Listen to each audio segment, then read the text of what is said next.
madaxweynaha maamulka Khaatumo Cali Khaliif Galeyd oo maanta shir jaraa'id ku qabtay magaalada Woodward ayaa waxa uu si weyn uga deyriyay xaaladda abaareed ee ka jirta gobolada Khaatumo. Cali Khaliif Galeyd ayaa sheegay in xaaladda abaareed ee ka jirta gobolada Khaatumo ay marba mar ka dambaysa sii adkaanayso isagoona baaq u jeediyay beesha caalamka, hay'adaha iyo cid kasta oo muxsiniin oo ka qayb qaadan karta gurmadka loo sameeyo dadkan ay saameysay abaartu. intan hore abaaruhu runtii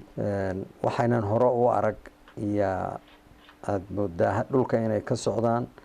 waana muuqatay bishii November iyo December iyo yaan walwalka iyaga markaaba muujinay ilaahay marka uu isaga qaniye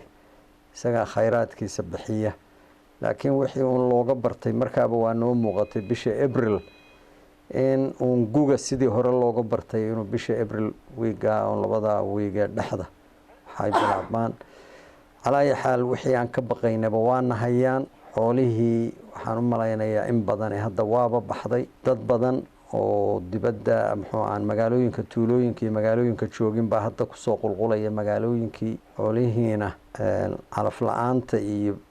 الرات كوحبك قدرن عذر سب أنبي وبحيان وحسود دوغي دون الله يعلم أرنتا وحن باقا وفدينا international community كما بالشدة عالم ك دولتها كان عن درس كنهاي إيو أو أي كمدين دولتها خليجكو إيو وحي محسنين أردن ودن كوديسا شوقنا مدبد بقى أبارتو دالك واوضا هايسا سولي سناقي عيننا ولي بواسيكا لدرينيهين لكن دي قفل بقى ماشي هداي كهشو waxaan u malaynayaa inuusan garawshiyo badan ka bixinaynin dad baa adiga ka sii liito ka xun isagu intiisuun buu ka hadli karaa arin yaab la socoto kulli anigu sheekay iyo shaahitoona kuma maqal xoolo cunna la siinayo oo galay iyo qamadi iyo oo halihii caruurta loo lisiyay iyo caruurtii baaba casho iyo quraac iyo qado qaybsanaya waa waxaan weligii hore sheeka ugu maqal madaxweyne Cali Khaliif Galeyd ayaa dhinaca kale baaq u diray labada beelood ee walaalaha ay ku dagaalamaya koonfurta gobolka Sool isagoona ugu baaqay inay joojiyaan colaadda ayna qaataan nabadda geesta kalena madaxweynaha ayaa hambalyo u diray wafdida culimada ee u kacay arintan ee hogaaminayo Sheekh Cabdinaasir Xaaji Axmed niman culimo ah oo isdiray iyo arinta culus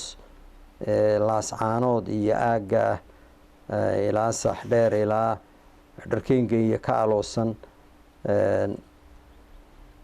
isdiray iyaku haddana maalmahan ku shirinayay gudiyo ka kala socda labada beelood ee Bahar Sameeye Khayr Cabdi iyaka shirinayay shuyuukhdaas culimadaas iyaku isdiray ilaahay ka jaasa mariyo annaku laakiin kalsooni buuxdaan ku qabnaa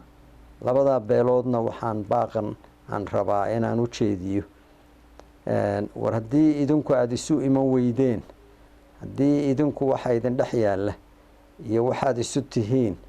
aad garan weydeen oo caqli iyo xikmad loo isticmaali waayey war cid kale oo idin soo gurmanaysaana ma muuqato nimanka culimada ah yaan jeclahay inaad la shaqaysaan inaad hawsha waxaan aaminsanahay dad idin dhaxa oo ehelana waayihiin waxaan iyana runtii jeclaan lahaa maamulka Khaatumo diyaar buu wuxuu u yahay maamulka Somaliland inuu arintan la iska kaashado